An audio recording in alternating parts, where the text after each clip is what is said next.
AI 圈现在真的是天上一天，人间一年。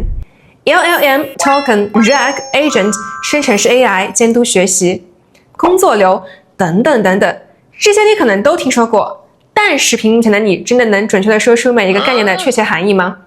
如果我问你 Token 到底是怎么计算的， RAG 和 LLM 到底有什么区别，你真的知道答案吗？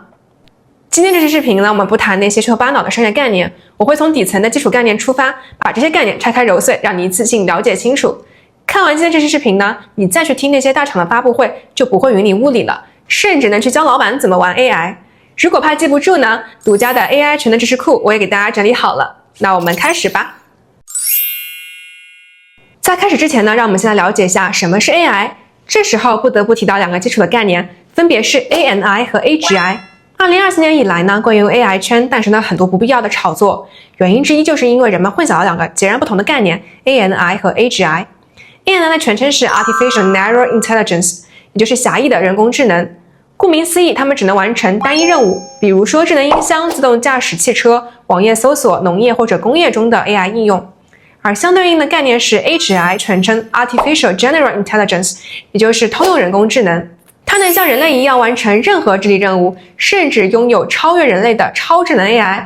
虽然我们在 ANI 上取得了巨大的进步，但现实中我们离 AGI 还非常遥远。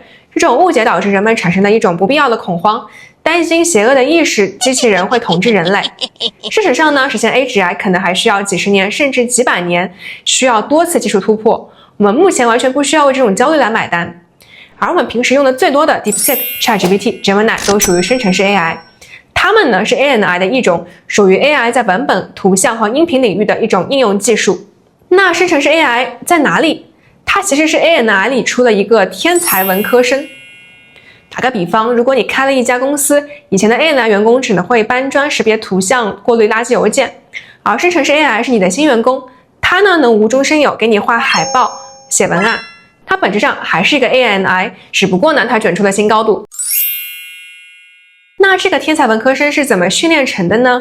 核心逻辑叫做监督学习，简单说就是给题库给答案。它的本质是学习 A 到 B 的映射，或者说是从输入到输出的对应关系。监督学习也是 ChatGPT 的生成式 AI 系统的核心。但更准确的来说呢，通过已有的文本去预测下一个字符最可能是什么，后面再叠加监督微调和对齐训练，才让它变得更像今天你看到的 ChatGPT。那关于它的工作原理，让我们来举个简单的例子。如果系统读到我最喜欢的频道是元解密，它会拆解成多个 A 到 B 的数据点，输入我最喜欢的，它会预测频道；输入我最喜欢的频道，它会预测是；而输入我最喜欢的频道是，它会预测元解密。当它学了成千上万意思后呢，就掌握了概率论的精髓，预测下一个词。当这个预测系统大到能装下整个互联网的知识时呢，它就成了 LLM。LLM 全称是 Large Language Model， 也就是我们所说的大语言模型。现在不同的模型厂商都有不同的大语言模型，而让大模型真正出圈的是2022年底的 ChatGPT 3.5。如果我们把 LLM 比喻成一个员工，那他博览群书，是个满腹经纶、出口成章的老干部。你问他什么，他都能够接话，但他有个毛病，就是爱吹牛，没见过的事儿也敢编得像真的一样，会出现幻觉现象。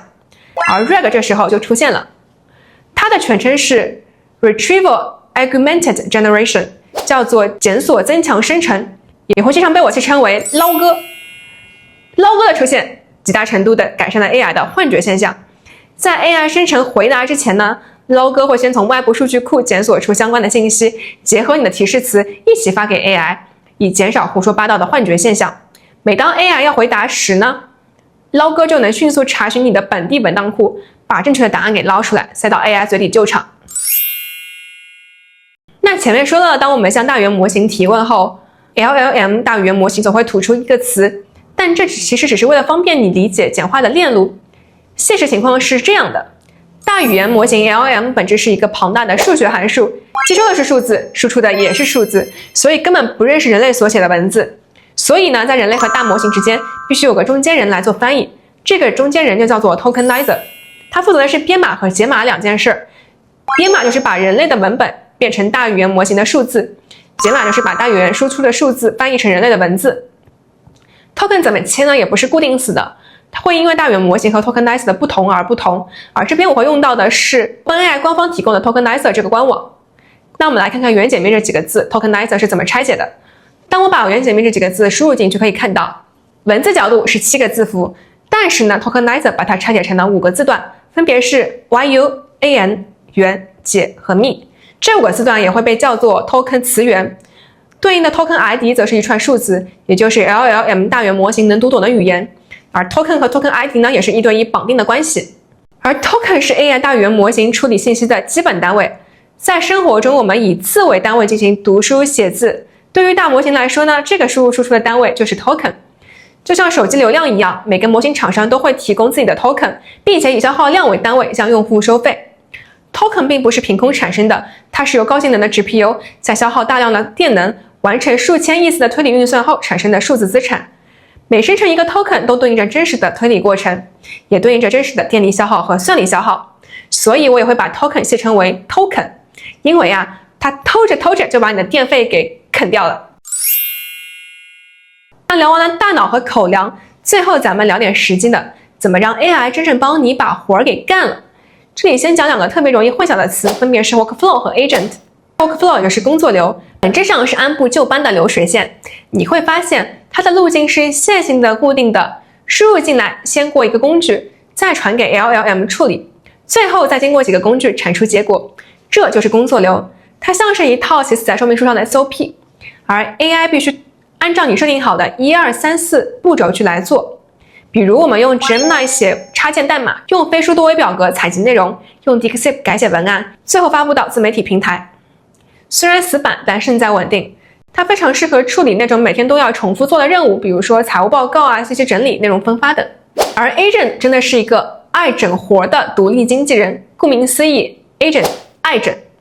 工作流是你牵着 AI 的手，告诉他先走 A 再走 B， 而 Agent 呢是你丢给他一个大目标，比如说帮我策划一场旅游，并把票给定了。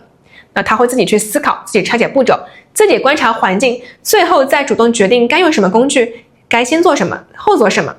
他在后台疯狂的爱着，不知不觉呢就把活儿给干了。当然也顺便把你的 token 一起 token 完了。一句话对比 ，workflow 是流程固定，你来指挥，而 agent 是目标明确，他自己想办法。